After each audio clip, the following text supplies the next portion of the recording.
Combined it with another plant that I got in a gift exchange, like a plant gift exchange, which was so cool. And I asked for another, I asked for Hartley philodendron with the intention to add it into this same pot, which I've been really enjoying doing, like I've said in the past, I really love having bigger, fuller plants and less plants. So bigger plants, less pots. Hey, I think that's like my design mantra for my house. So this is definitely goes along with that. And as you can see, the pot, whoops, I almost dropped it. The pot is actually pretty small and this foliage is just completely taking over. So this is definitely one of those really, I just exposed myself. All right, listen, you caught me. I wear pajama pants under a put together top. My face is so red. I'm the only one in this room, yet I'm blushing like so hard. Okay.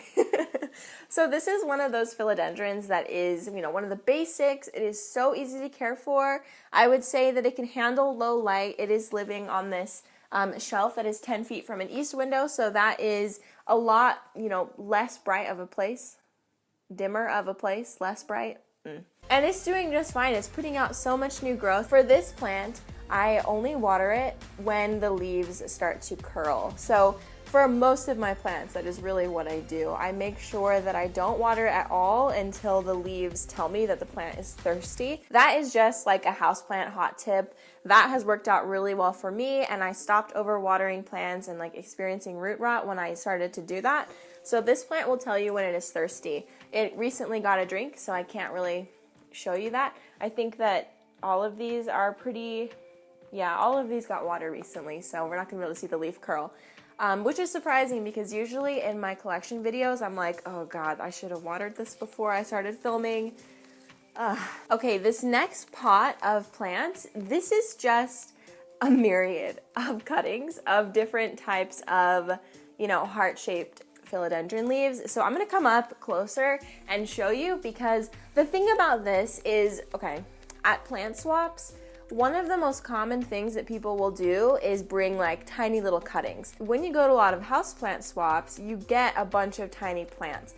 And if you're like me, I don't like that aesthetic for myself. In my house, it just doesn't really work. So if you are like me and you like less pots, bigger plants, you can combine like plants in one pot, which is what I've done here. So let me come up and show you individually what all of these are. So this section in my hand right here, this is Philodendron Brazil, which is one of the most beautiful and honestly I think overlooked houseplants. I mean, the leaves on these are so beautiful. And this one is actually, it was reverting back to what looked like a neon philodendron, but we are getting some green back, which I'm happy about. But I kind of liked letting it just do its thing. So that is that little section, and I have more of that back here. And this was an individual plant, this was an individual plant. And here, this is a plant that I have had, this is one of my first house plants ever I got as a cutting from someone. And this is a Philodendron Rio Sport or Silver Stripe.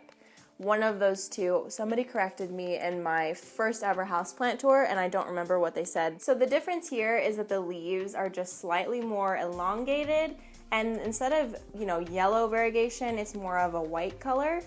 So that would be this. I think that most of this is not in focus, so I'm so sorry.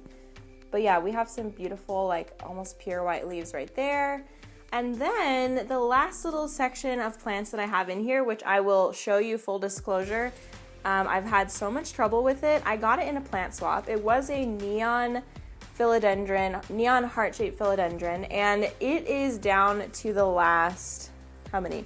4 leaves, and it used to be like a very full 4-inch pot. Like it would have filled this entire pot, but for some reason, it is just not doing great. And you can see we lost the leaf right here. So anyway, this little section of the plant is just not doing great. Everything else is doing awesome, but this one is not. So I'm not sure why it hasn't done as well. It wasn't doing well before I put it in this pot. And actually, I will say, when I started putting it in this pot, that is when it started to turn around and it started to behave better. So I have no idea, but this is one of my favorite pots in my house because it just has so much variety in it and it's so fun to look at. The next plant in my philodendron collection is this Philodendron micans, which actually was recently renamed, and I don't remember what the name is now called, but it is the velvet leaf philodendron, and it definitely earned that name for a reason. It is so velvety. These leaves are so dreamy. I love a velvet leaf philodendron. And as you can see, it's still putting out quite a bit of growth, and I have trimmed this plant twice. And I ordered it from Gabriella Plants online a couple months ago. I did an unboxing about it 7-8 months ago.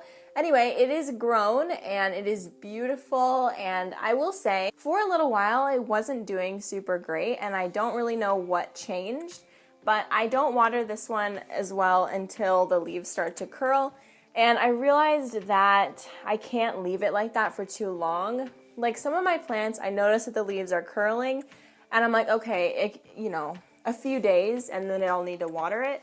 But with this plant, the second I notice that the leaves are starting to curl, I know that I need to water it within the next 24 hours. So that is the only difference that I've noticed with the care on this plant specifically. Because the leaves are darker, as you can see, they are like a very, very deep green color. They don't need as much light as other forms of, hanging philodendron. And that has been really nice. This one also lives on this shelf 10 feet from an east window. So it's been doing really great, and actually, no, it doesn't live there anymore. I more recently moved it out to the living room where it lives maybe 4 feet from a west window that is basically completely shaded throughout the day from a big tree. So there's like 0 direct rays of light on this, but it gets some afternoon sun. I really moved it out there because I just wanted a plant on my side table, and so far it's been doing really well. We will have to see. I will be monitoring it. I love feeling it. The tiniest philodendron in my collection is this little philodendron silver sword. Yeah, it's very tiny. I got this in a swap with a friend, a YouTube friend, and it honestly looks like she grew it from seed, but it might just be like an offshoot of one of her other plants. So anyway, this is a silver sword. I'm excited to watch it grow up. Like, I kind of like baby plants because they are they're not less maintenance. They're more maintenance because the pot is smaller, but so why do I like baby plants? I guess I like baby plants because they're fun to watch them grow as they get older. I talked about this one, the OG baby plant. So yeah, I guess it'll be interesting to see how the philodendron silver sword grows. Is this a philodendron? I'm going to double check that. If it's not a philodendron, I'm not putting it in this video because that would be so embarrassing, but I'm pretty sure it is. The next philodendron in my collection is a Philodendron Florida. And in a previous video, I said that it was a Florida ghost because I got excited because I wanted a Florida ghost so bad, and I did not read the fine print because I'm a newbie with philodendrons, like this kind of philodendron. I really only have ever had hanging philodendrons, and this is my first upright philodendron. So just know that as I continue with this video. It is just a beautiful, beautiful plant. I got this on a Plant Purge website, Plant Purge Facebook page. It is my first and last Purge purchase. I don't really have interest in ever doing that again. The seller that I got it from has a pretty awesome Etsy page, so I will just buy from there from now on. It was very stressful to do the purge, and this is the first plant I've had that has like cool petioles. That is the stem that connects the leaf to the rest of the plant. It has like a reddish hue. I don't think that it's super visible in the camera here because it's very bright right now.